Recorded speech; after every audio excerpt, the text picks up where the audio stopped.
Good morning everyone. Batiin ko muna lahat ng nanay ngayon ng Happy Mother's Day. Nanay, mami, mama, inay, ganun. Lahat. Happy Mother's Day sa ating lahat. And God bless. Basan tayo ng Bible, guys. Ay, naano ko na pala kahapon. Nahanap ko na yung, di ba hinahanap natin yung kung saan galing yung Hagar. Alam niyo kung ano ng katapat, guys? Google. Nakita ko na siya. Yung meaning ng Hagar, ha? Hagar is a biblical person in the book of Genesis. She was an ancient Egyptian servant of Sarah, who gave her to Abraham to bear a child. The product of the union was Abraham's firstborn Ishmael, the progenitor of the Ishmaelites, generally taken to be the Arabians. Tapos nandito siya, guys, sa Genesis 16:1, chapter 16 verse 116, and what I mean is nandun mababasa mo si Hagar sa Genesis chapter 16 verse 1 to 16 and Genesis chapter 21 verse 8 to 21. So kayo na lang magano, guys. Nakalagay kasi dito, Abraham's concubine and the mother of his son Ishmael. So kasi ano siya, hindi pa nag-aanak si Sarah noon.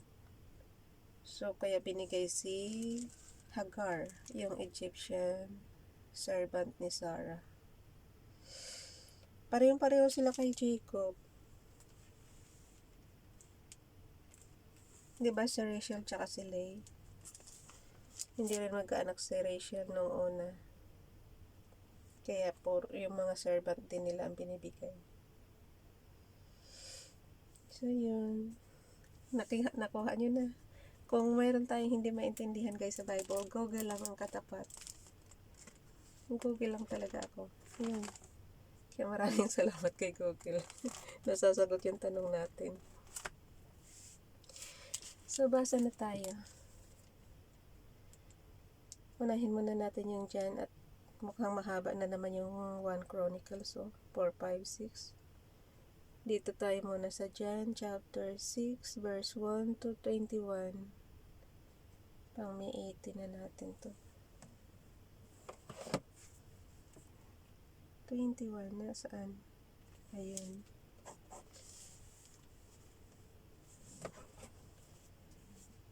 Mm-hmm. 6. Chapter 6 verse 1 to 21. Okay. Ay, nandito na rin siya sa Matthew. Mababasa na rin siya sa Matthew. Jesus feeds 5,000. Ito yung basa. Sometime after this, Jesus crossed to the far shore of the Sea of Galilee, that is the Sea of Tiberias, and great crowd of people followed him because they saw the miraculous signs he had performed on the sick. Then Jesus went up on a mountainside and sat down with his disciples. The Jewish Passover feast was near. When Jesus looked up and saw a great crowd coming toward him, he said to Philip, "Where shall we buy bread for these people to eat?" He asked this only to test him, for he already had in mind what he was going to do. Philip answered him, 8 months' wages would not buy enough bread for each one to have a bite. Siyempre, pakakainin mo 5,000. Dami-dami nun.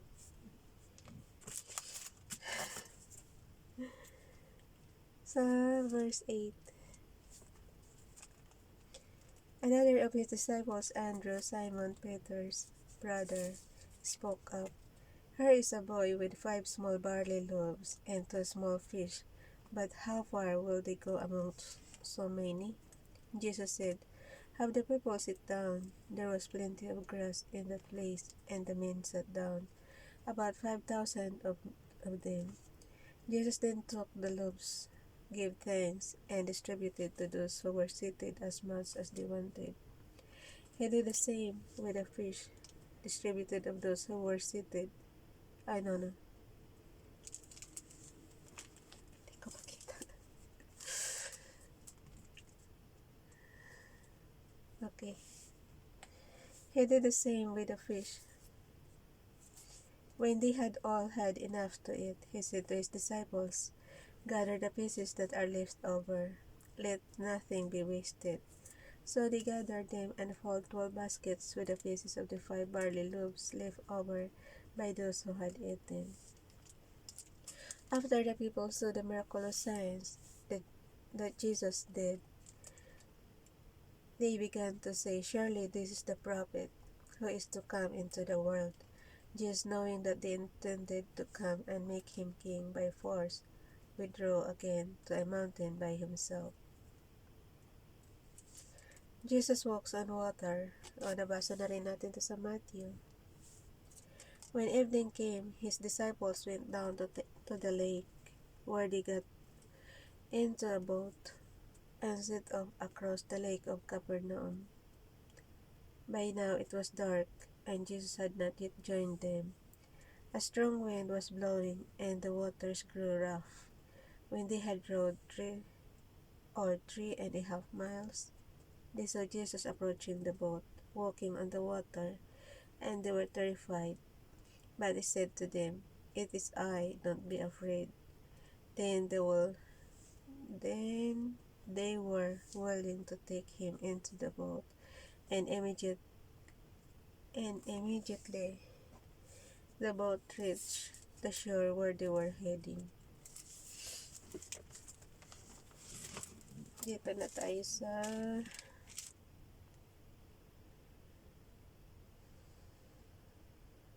1 Chronicles 4:5-6. Nako po, Father God, makakatulad na naman to kahapon, haba-haba.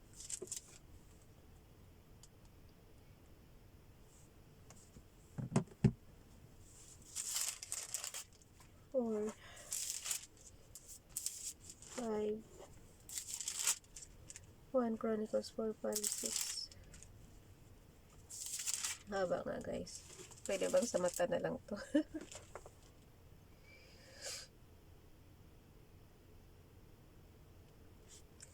The tribes of Israel, other clans of Judah. Basa na, guys. 1 Chronicles chapter 4. The descendants of Judah: Perez, Hezron, Carmi, Hor, and Shobal. Ayan, nasabi ko na sa inyo kung saan yung kasi dito sa descendants ni Hagar. Ang mga asawa kasi ni Abraham is si Hagar, si Keturah. Ayan na. Ang mga naging asawa ni Abraham, guys, is Hagar, Keturah, and syempre yung original si Sarah. Si Sarah, isa lang ang anak, sa Isaac lang. Tapos si Hagar, ganun din, isa lang din, si Ishmael. Pero si Keturah, 6.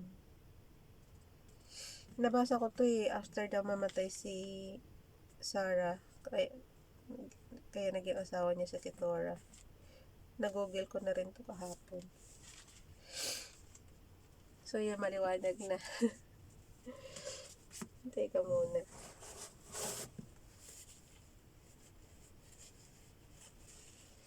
Kaumpisa pa lang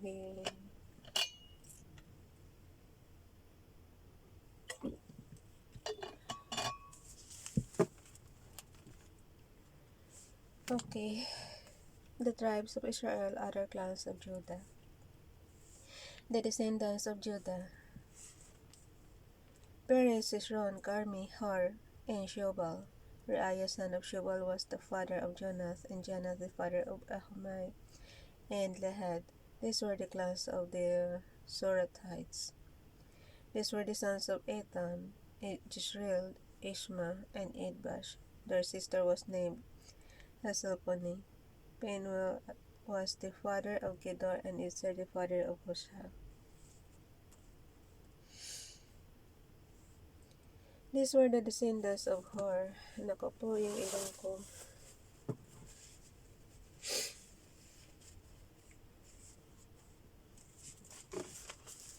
Kaumpisa pa lang natin ng basa, no? Mas umano na yung mga blockages natin. Umaariba na. These were the descendants of Hor, the firstborn of Ephratah, and the father of Bethlehem. Azar, the father of Tekoa, has two wives, Hela and Naara. Naara bore him Ahzab, Hipper, Temeni, and Ahastari. These were the descendants of Naara, the sons of Hela, Zerit, Zohar, Itnan. Tingnan mo guys, oh, parang napaka-natural lang sa kanila magkaroon ng dalawang asawa, no? Wala lang. Si Abraham nga, 3. Lalo sa King David, ang dami-dami.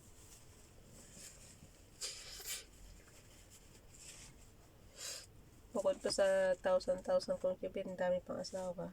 Ito sa kanila, parang natural na lang sa kanila. Pero sa panahon natin ngayon, napakalaking issue, no? Pag magkaroon ka ng dalawang asawa.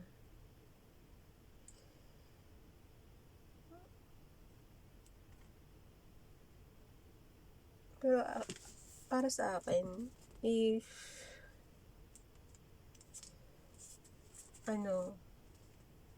magkaroon ka ng maraming asawa, basta huwag mong pababayaan ng pamilya mo. Kasi yung iba kasi maraming asawa tapos pinababayaan yung pamilya nila. Parang unfair.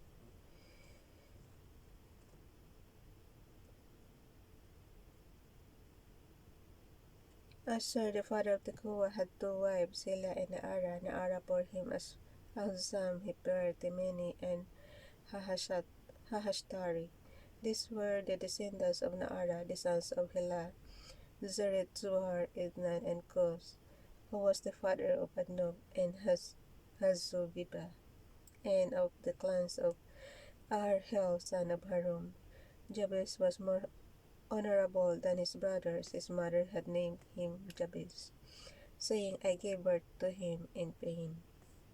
Jabez cried out to the God of Israel, Oh, that you would bless me and enlarge my territory. Let your hand be with me, and keep me from harm, so that I will be free from pain. And God granted his request. Caleb-Shuha's brother was the father of Meher, who was the father of Ishton. Ishton was the father of Beth-Rapha, Pasai, and Tehina, the father of Nahash. These were the men of Reka.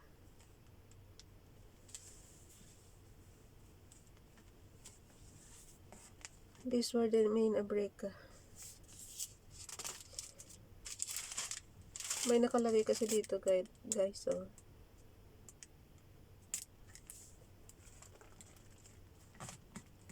Sa genealogy.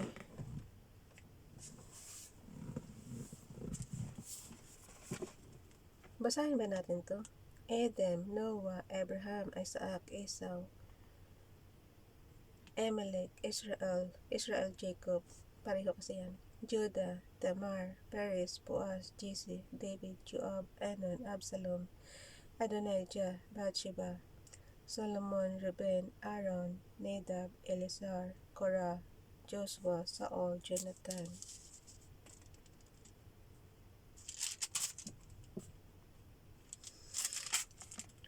Yun lang, binasa ko lang yung dito, pero hindi ko na ito kasi yung key lesson niya tsaka reference para hindi tayo magtagal, haba nito eh.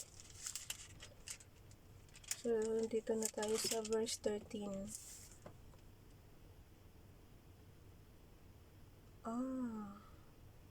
Sa verse 12, or of the city of Nahash. Kasi yung 11 niya is the father of Nahash. These were the men of Reka. Tapos sa verse 12 is or of the city of Nahash. Napakaliit ng ng verse 12. Basahin nyo. Mas madaling makabisado. Or of the city of Nahash. 1 1 Chronicles chapter 4 verse 12.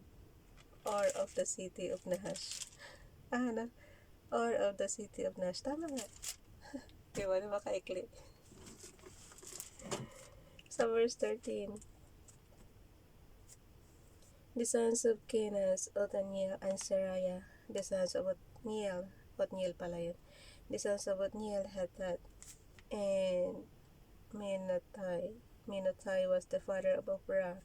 Seraiah was the father of Joab, the father of Jehoshaphat. It was called this because its people were craftsmen. The sons of Caleb, son of Jephunneh, Elah, Enam. The son of Elah, Kenaz. The son of Jehalel, Zebzipah, Taria, and Asarel. The son of Israel, Jeter, Merid, Eber, and Jalon. One of Merid's wives, guys, wives talaga. Normal na nga kasi talaga sa kanila magkaroon ng maraming asawa, guys. Normal na noong araw. So, ewan ko bakit sa panahon natin ngayon, issue sa atin yung pagmaraming asawa. One of the Merid's wives gave birth to Miriam, Shammai, and Ishba, the father of Estemoa. His Judean wife gave birth to Jared, the father of Gedor, Heber, the father of Soko, and Jekothiel, the father of Zanoah. These were the children of Pharaoh's daughter. Oh, kasi naging asawa din yung anak ni King Pharaoh, ni Israel.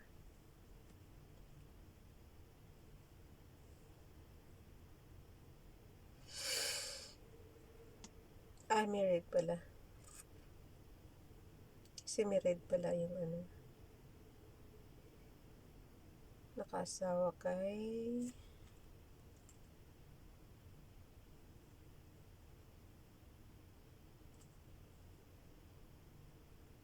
ang gulo. Teka muna ba? Ulitin ko yung verse 18 ha. His Judean wife gave birth to Jared, the father of Kelor, Heber, the father of Soko, and Jekothiel, the father of Zanoah. These were the children of Pharaoh's daughter Bitya, whom Merid had married.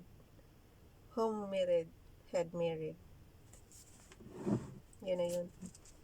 Kaya na umintindi, guys. The sons of Hodiah's wife, the sister of Naham, the father of Keilah, the Garmite, and Estemoa, the Maacatite.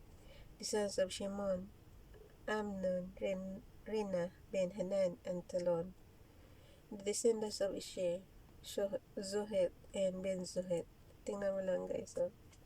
Dinugtungan lang yung Zuhet ng Ben-Zuhet. So, yun. Yung kapatid niya ba? Pagka ganun, malilito ka talaga.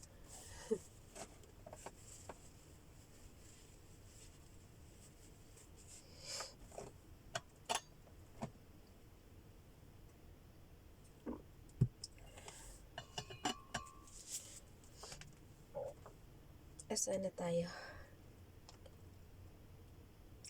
The sons of Hodiah's wife, the sister of Naham, the father of Keilah, the Garmite, Estemoa.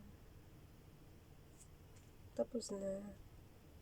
Nandito na tayo sa verse 20. Ben-Zuhet and Ben-Zuhet. Sa verse 21 na tayo. The sons of Shelah, son of Judah, the father of Leka, Laada, the father of Marisha, and the clans of the linen workers at Bez-Ashbeh. Joachim, the men of Guzeba, and Joash, and Seraph, who ruled in Moab, and Jashubi-Lehem.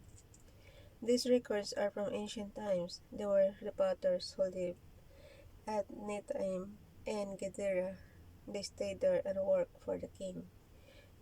Simeon. The descendants of Simeon, Nemuel, Jamin, Jarib, Zerah, and Shaul. Shalom was Shaul's son, Mibsam his son, and Mishma his son. The descendants of Mishma, Hamuel his son, Zakor his son, and Shimi his son. Alam niyo guys, hindi ko na iniintindi yung mga ganyan, mga pangalan. Hindi naman kasi natin naabutan na yan. Hmm.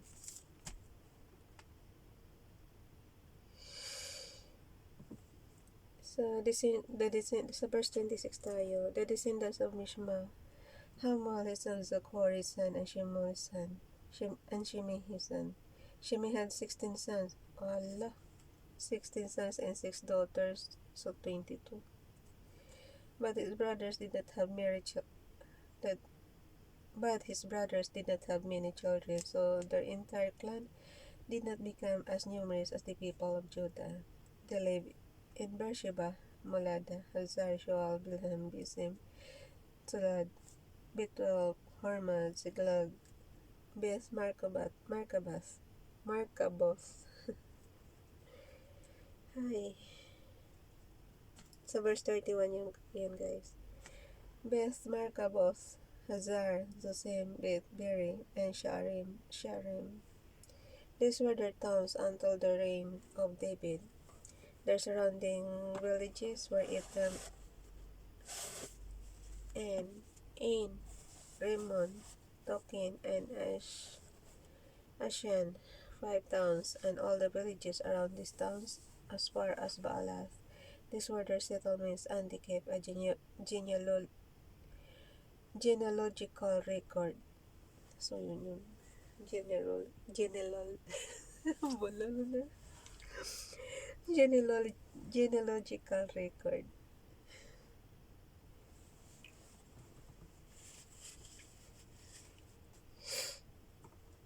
Ubos na tubig ko.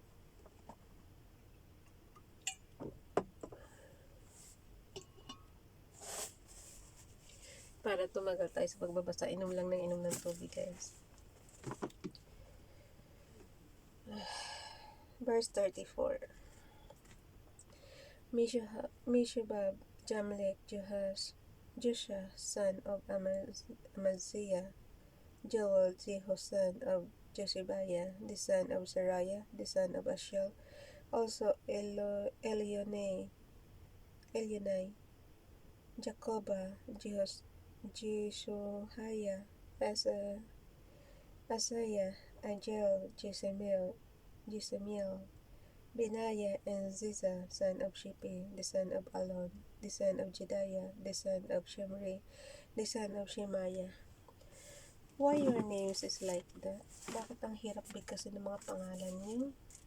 Wala bang katulad sa amin na napakadali? Hindi ba ang pangalan natin ang bilis-bilis bigkasin?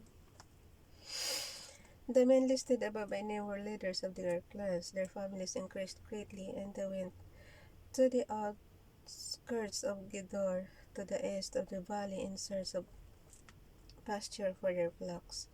They found rich, good pasture, and the land was spacious, peaceful, and quiet. Some Hamites had lived there formerly. Verse 41. The men whose names were listed came in the days of Hezekiah, king of Judah. They attacked the Hamites in their dwellings, and also the Meunites, who were there, and completely destroyed them, as is evident to this day. Then they settled in their place, because there was pasture for their flocks. And 500 of the Simeonites, led by Pelatiah, Neariah, Rephaiah, and Oshiel, the son of Ishi, invaded the whole country of Seir. They killed the remaining Amalekites who had escaped, and they have lived there to this day. Tingnan mo, papatayin mo mga dating nakatira doon para kayo ang tumira. Ay, so unfair.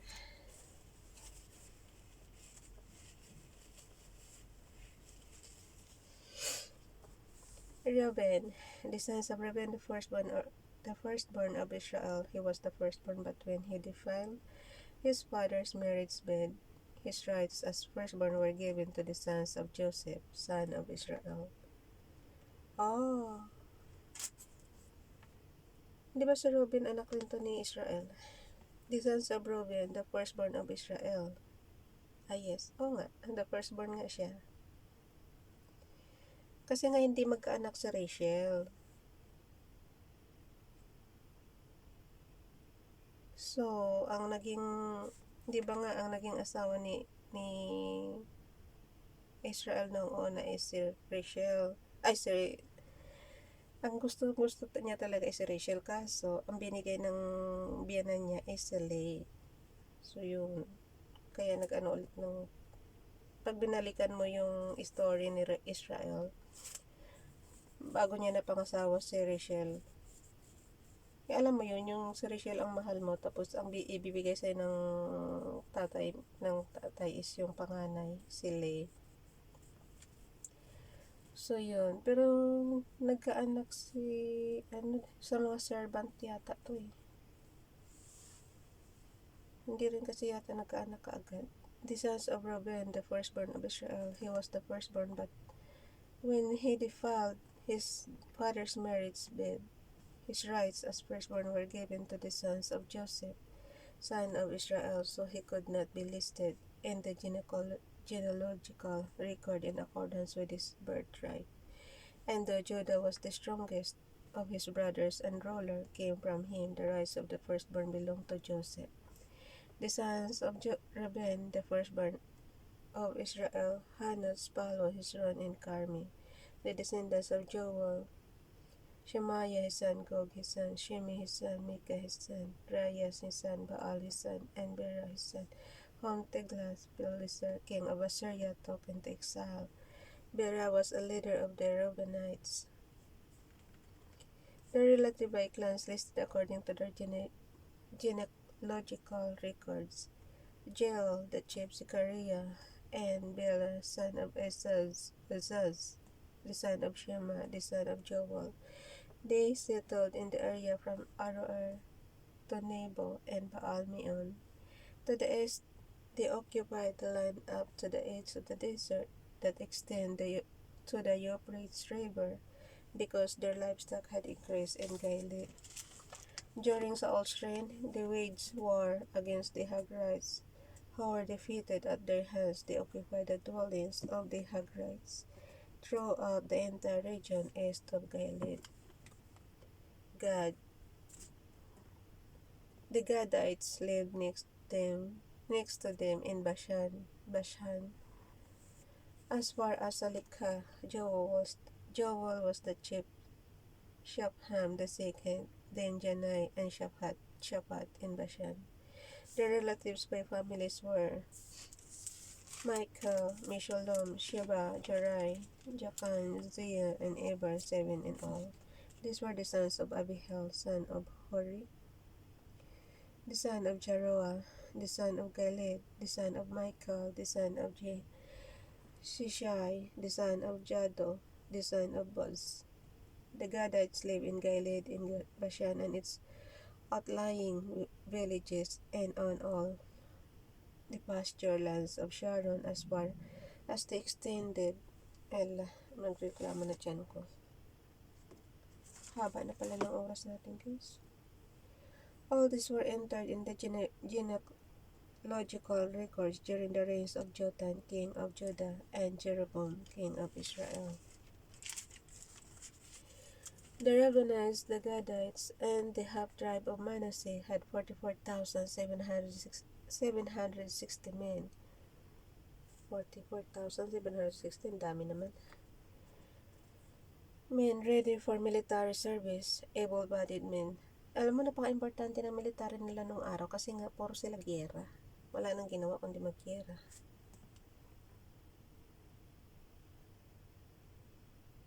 I don't like war.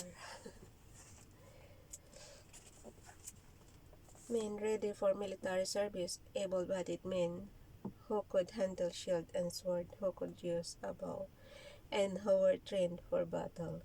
They waged war against the Hagrites, Jitor, Napish, and Nadab. They were helped in fighting them, and God handed the Hagrites and all their allies over to them, because they cried out to him during the battle. He answered their prayers because they trusted in him. This is the livestock of the Hagrites: 50,000 camels, 250,000 sheep, and 2,000 donkeys. They also took 100,000 people captive, and many others fell slain because the battle was God's, and they occupied the land until the exile. The half-tribe of Manasseh. The people they have tribe of Manasseh were numerous. They settled in the land from Bashan to Baal Hermon, that is, to the near Mount Hermon. These were the heads of their families: Eber, Ishiel, Ashrael, Jeremiah, Hodabiah, and Jediel. They were brave warriors, famous men, and heads of their families. But they were unfaithful to God of their fathers and prostituted themselves to the gods of the peoples of the land whom God had destroyed before them. So the God of Israel stirred up the spirit of Paul, king of Assyria, that is Tiglath-Pileser, king of Assyria, who took the Reubenites, the Gadites, and the half tribe of Manasseh into exile. He took them to Hala, Hapor, Hara, and the river of Guzan, where they are to this day. Levi. The sons of Levi: Gershon, Kohath, and Merari. The sons of Kohath: Amram, Izhar, Hebron, and Uzziel. Uzziel or Uzziel? Uzziel. Kita mo, hirap na akong bigkasin yan. Mahilig kasi sila sa double, ano? Double alphabet ba yun? The children of Amram: Aaron, Moses, and Miriam. The sons of Aaron: Nadab, Abihu, Eleazar, and Itamar. Eleazar was the father of Phinehas, Phinehas the father of Abishua, Abishua the father of Bukki the father of Uzzi, Uzzi the father of Zariah, Zariah the father of Meraiot, Meraiot the father of Amariah, Amariah the father of Ahitub, Ahitub the father of Zadok, Zadok the father of Ahimaaz, Ahimaaz the father of Azariah, Azariah the father of Johanan, Johanan the father of Azariah. It was who served as priest in the temple of Solomon built in Jerusalem. Azariah the father of Amariah, Amariah the father of Ahitub, Ahitub the father of Zadok, Zadok the father of Shalom, Shalom the father of Hilkiah, Hilkiah the father of Azariah, Azariah the father of Sariah, and Sariah the father of Jehozadak. Jehozadak was deported when the Lord sent Judah and Jerusalem into exile by the hand of Nebuchadnezzar. Sa Babylon, guys, diba si King Nebuchadnezzar? The sons of Levi: Gershon, Kohath, and Merari. These are the names of the sons of Gershon: Libni and Shimei. The sons of Kohath: Amram, Izhar, Hebron, and Uzziel. The sons of Merari. Parang kapabalik-balik lang yata. Pabalik-balik nga lang kasi dito, the sons of Levi. So, dito rin, the sons of Levi sa verse 16. Tsaka sa chapter 6, verse 1. So, kaya ka pala sabi ko pabalik-balik kasi ang title sa chapter 1, sa chapter 6, verse 1 is the sons of Levi. Sa chapter 16 naman is the sons of Levi rin. So, kita mo guys, pabalik-balik lang nila. The sons of Levi: Gershon, Kohath, and Merari. The same doon. These are the names of the son of Gershon: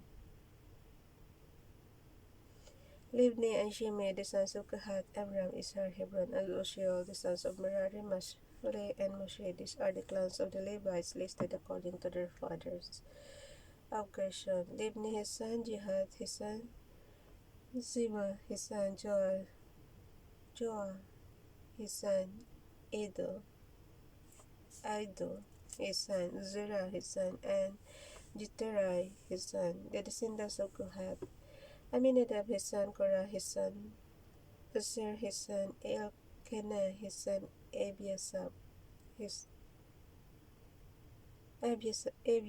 son, Asur his son, Tahath his son, Uriel his son, Uzziah his son, and Shaul his son.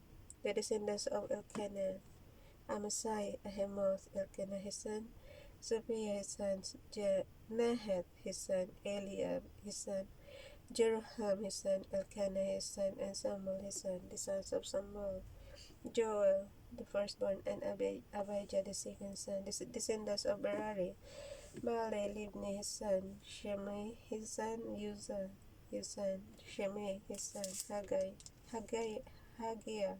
his son, and Asaiah, his son.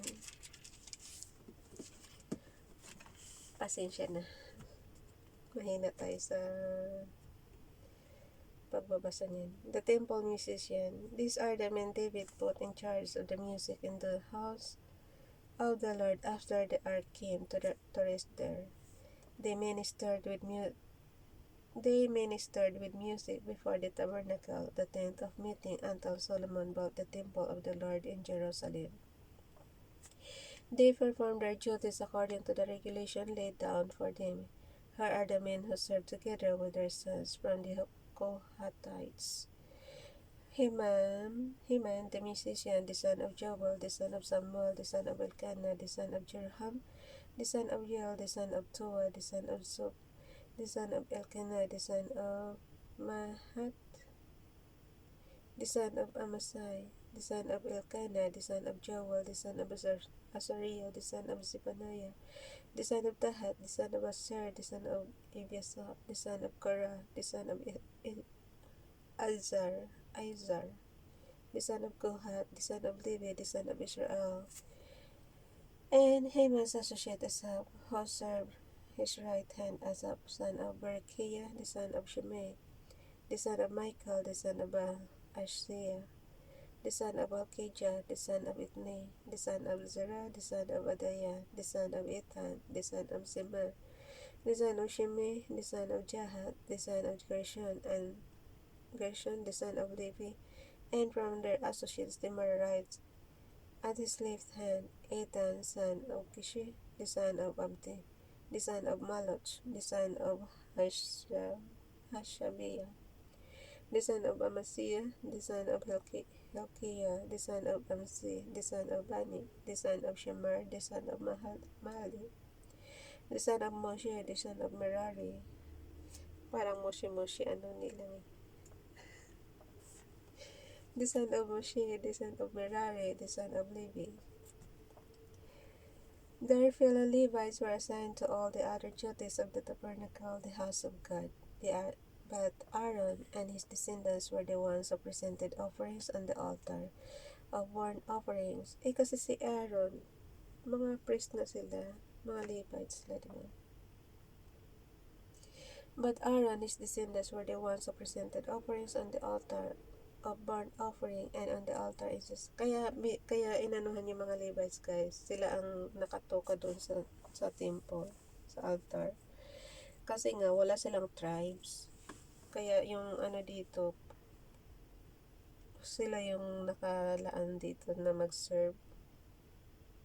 Sa panahon ni Moses, di ba, naalala niyo? Si Aaron ang tagapagsalita ni Moses.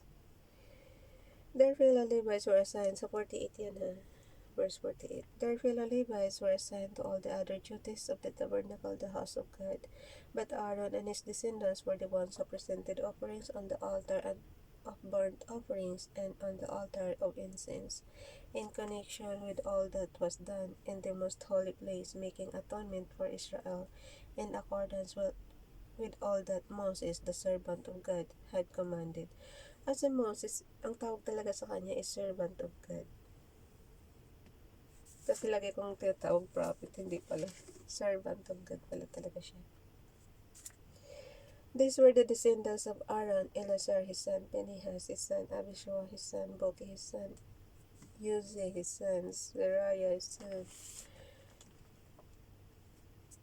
Meraiot his son, Amariah his son, Ahitub his son, Zadok his son, and Ahimaaz his son. These were the locations of their settlements allotted as the territory. These were assigned to the descendants of Aaron, who were from the Kohathite clan, because the first lot was for them. They were given Hebron in Judah with its surrounding pasture lands, but the folds and villages around the city were given to Caleb, son of Jephunneh. So the descendants of Aaron were given Hebron, a city of refuge, and Libnah, Jatir, Estemoa, Highland, Hiland, Hilan, They were Ashan, Judah, and Beth-Shemesh, together with their pasture lands. And from the tribe of Benjamin they were given Gibeon, Geba, Alimeth, and Anatoth, together with their pasture lands. These towns which were distributed among the Kohathite clans were 13 in all. The rest of Kohath descendants were allotted 10 towns from the clans of half the tribe of Manasseh. The descendants of Gishon, clan by clan, were allotted 13 towns from the tribes of Issachar, Asher, and Naphtali.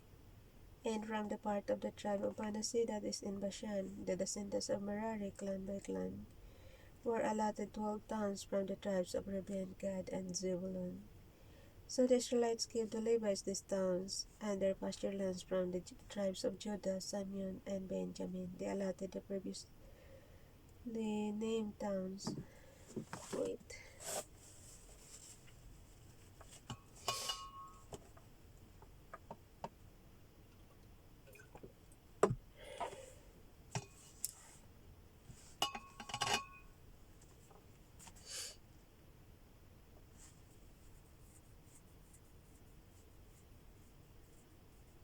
Sana tayo. Ulitin lang natin yung 64. So 64. So the Israelites gave the Levites these towns and their pasture lands from the tribes of Judah, Simeon, and Benjamin. They allotted the previously named towns. Some of the Kohathite clans were given as their territory towns from the tribe of Ephraim. In the hill country of Ephraim, they were given Shechem, a city of refuge, and Gezer, Jokmeam, Beth Horon, Aijalon, and Gath-Rimmon, together with their pasture lands. And from half the tribe of Manasseh, the Israelites gave Aner and Bilim, together with their pasture lands, to the rest of the Kohathite clans. The Gershonites received the following from the clan of the half tribe of Manasseh. They received Golan in Bashan and also Ashtaroth, together with their pasture lands from the tribe of Issachar.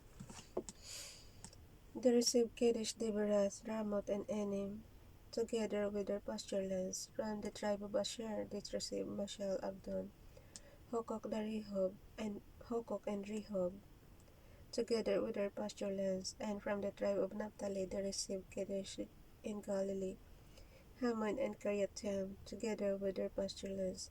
The Merarites, the rest of the Levites, received the following from the tribe of Zebulun. They received Jokmeam, Kerta, Rimono, and Tabor, together with their pasture lands. From the tribe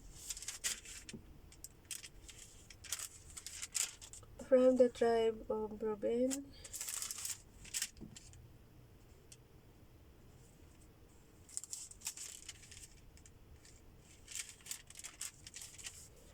so verse 78, guys.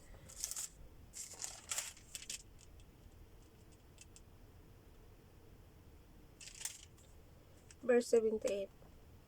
1 Chronicles chapter 6, verse 78. From the tribe of Reuben across the Jordan. From the tribe of Reuben across the Jordan east of Jericho, they received Zer in the desert of Jahazah, Kedemoth, and Miptat, together with their pasture lands. And from the tribe of Gad, they received Ramoth and Gilead, Mahanaim, Heshbon, and Jazer, together with their pasture lands. So hanggang dyan na lang. Yung chapter 7 is ay Issachar na. Ay, thank you, Father God. Happy Mother's Day ulit sa lahat. Bye everyone. God bless.